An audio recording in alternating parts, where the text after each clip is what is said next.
वृक्षवल्ली आम्हा सोयरी वंचरे या संत तुकाराम महाराजांच्या अभंगाचा संदेश प्रत्यक्षात उतरवत श्री क्षेत्र देहू येथे वटपौर्णिमेनिमित्त विशेष वटवृक्ष लागवड आणि पूजन कार्यक्रम उत्साहात पार पडला। निर्मलवारी हरितवारी अभियानांतर्गत वृक्षदायी प्रतिष्ठानच्या वतीने आयोजित या उपक्रमात पर्यावरण संवर्धनाचा संदेश देण्यात आला। वडाच्या फांद्या तोडून पूजा करण्याऐवजी वृक्ष लावा आणि त्यांचे संरक्षण करा असा संदेश देत जगद्गुरु अभंग गाथा वन येथे वटवृक्षाचे रोपण करण्यात आले। या कार्यक्रमाला राज्यातील विविध महापालिकांच्या महिला, महापौर आणि उपमहापौरांची उपस्थिती लाभली। या उपक्रमातून वृक्षांची पूजा म्हणजेच वृक्षांचे संरक्षण हा पर्यावरणपूरक संदेश या कार्यक्रमाला तुम्ही वृक्ष रोपणासाठी आलात काय? विज्ञान आणि अध्यात्म याचा संगम म्हणजे आपली हिंदू संस्कृती आहे।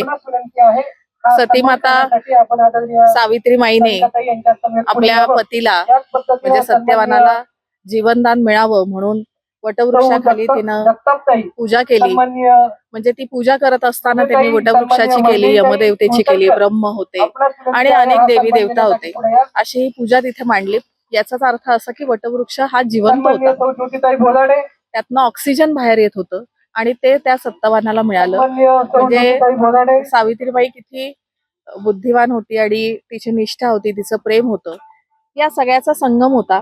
परंतु आपण आपल्या ह्या आत्ताच्या फास्ट आयुष्यामध्ये हे सगळं विसरतोय किंवा हे पुढे सांगितलं गेलं नसावं म्हणून आता हल्ली आपल्याला दिसतं की सगळे त्या वडाच्या फांदीची पूजा करतात, जी तोडून आणलेली असते, जी बाहेर मार्केटमध्ये विकत मिळते, किंवा काही जणी तोडून आणतात आणि मग आदल्या दिवशी आणून ठेवतात, दुसऱ्या दिवशी त्याची पूजा करतात। त्यामध्ये काही ती फांदी जरी हिरवी असेल तरी सुद्धा ती मृत झालेली असते अशी माझी भावना आहे।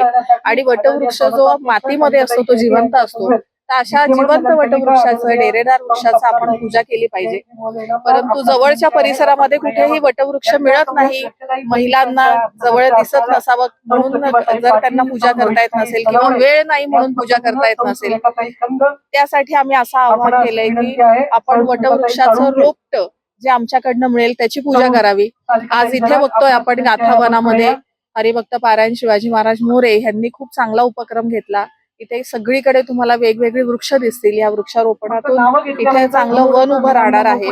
आपणही आपल्या जवळच्या परिसरामध्ये असे हरितवन केले पाहिजेत आणि यासाठी आम्ही सगळेजण मिळून नक्की प्रयत्न करू। वटवृक्षाचं रोपण करून पूजा करण्यात जास्त आनंद सगळ्यांनी मानला पाहिजे। काय किती आवश्यकता आहे या झाडं लावण्याची, जेणेकरून आता जे आहे पाऊस येत नाही, अशा परिस्थितीत ऑक्सिजन आपल्याला मिळत नाही, अशी परिस्थिती आहे, किती आवश्यक आहे? माझ्या माहितीप्रमाणे कुठल्याही व्यक्तीचा जन्म झाल्यानंतर त्याचं पूर्ण आयुष्यभर 14 झाडं जेवढं ऑक्सिजन देतं तेवढं ऑक्सिजन प्रत्येक व्यक्तीला जिवंत राहण्यासाठी लागतं त्याच्या आयुष्यामध्ये। तर प्रत्येक व्यक्तीने निदान त्याच्या स्वतःच्या 14 वर्षात आयुष्यातल्या एक झाड जरी दरवर्षी लावलं तरी त्याच्या पुरतं योग्य असेल असं वाटतं। किंवा निदान जी झाडं आहेत ती तरी अनावश्यक तोडू नयेत। जिथे आता विकास कामं चालू असतात, काही कारणास्तव वृक्ष काढावी लागतात, तर अशी जिवंत वृक्ष सुद्धा आपण रोपण करू शकतो, तेही जगतात पाऊस काळामध्ये जर आपण लावली तर। तसाही एक आम्ही प्रयत्न करणार आहोत। अर्थात त्याला खूप मोठी यंत्रणा लागते। विकास कामातून मोठी डेरेदार जे वृक्ष निघालेत ते आम्हाला वारी महामार्गावरती वृक्षारोपण करता येईल। हिंदू धर्मामध्ये आजच्या दिवसाला अनन्यसाधारण महत्व आहे, कसं पाहताय? नक्कीच मी मगाशी तुम्हाला म्हणाले तसं की आपल्याकडे विज्ञान आणि अध्यात्म याचा संगम म्हणजे हिंदू संस्कृती आहे। आजचा हा दिवस जो आहे हा प्रत्येक महिलेचा प्रेमाचा, आपल्या स्वतःच्या पतीवर असणारा प्रेमाचा आणि देवावर श्रद्धा असण्याचा सण आहे आणि तो साजरा करत असताना आपण जिवंत वृक्षाची पूजा करून करावं, हा संदेश मला सगळ्यांना द्यायचा आहे। आज श्री क्षेत्र देहू गावामध्ये सनवृक्षांचा संकल्प पर्यावरण संवर्धनाचा या संकल्पनेतून महाराष्ट्रातील विविध महापौरांच्या हस्ते आणि आमच्या नगरपंचायतीच्या नगरसेविकांच्या हस्ते वडाच्या झाडाचं लागवड करून त्याची पूजा करण्यात आलेली आहे। खरं तर ही जी संकल्पना ही संकल्पना पूर्ण महाराष्ट्रात राबली पाहिजे। आज आपण पाहतो पुण्यासारख्या शहरामध्ये बाजारामध्ये वडाच्या फांद्या मिळतात आणि त्या फांद्या घेऊन पूजा करतात। ही तर खरं ही पर्यावरणाला अतिशय घातक बाब आहे.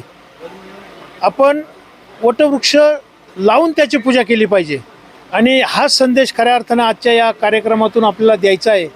आपल्या सगळ्यांना माहिती आहे की दिवसेदिवस टेम्परेचर वाढत चाललेलं आहे आणि अवेळी पडणारा पाऊस, मधून पडणारा दुष्काळ हे तर खरं आपल्या पर्यावरण ऱ्हासाची लक्षणं आहे. म्हणून आपण सुदृढ पर्यावरणासाठी जेवढे वृक्ष लावता येईल आणि ते केवळ 5 जूनसाठी न थांबता आपल्या मराठी महिन्याच्या प्रत्येक सणाला त्या वृक्षाचं महत्त्व आहे. तो वृक्ष लावून आपण खऱ्या अर्थाने ही वृक्ष चळवळ महाराष्ट्रातून पुढे नेली पाहिजे. आणि दुसरं एक त्याचं अंग म्हणजे आज आम्ही हे जे उपक्रम करतोय हे निर्मलवारी हरितवारी या अभियानाच्या अंतर्गत करतोय. आपल्याला पुढचं जे आपली वारी परंपरा आहे ही वारी परंपरा जर पुढे न्यायची असेल तर वारी मार्गाच्या दुतर्फा म्हणजे जे पालखी महामार्ग आहेत, मग ते आळंदी ते पंढरपूर असेल, देहू ते पंढरपूर असेल, सासवड ते पंढरपूर असेल किंवा निवृत्तीनाथांचं त्र्यंबकेश्वरपासून पंढरपूर असेल, हे सगळे पालखी महामार्गाच्या दुतर्फा देशी वृक्ष लावून ही संत विचाराची वाट आपण हरित करण्याची आज गरज आहे. आणि ती केवळ शासनाने नव्हे किंवा शासनाच्या माध्यमातून लोकसहभागातून ही चळवळ आपल्याला पुढे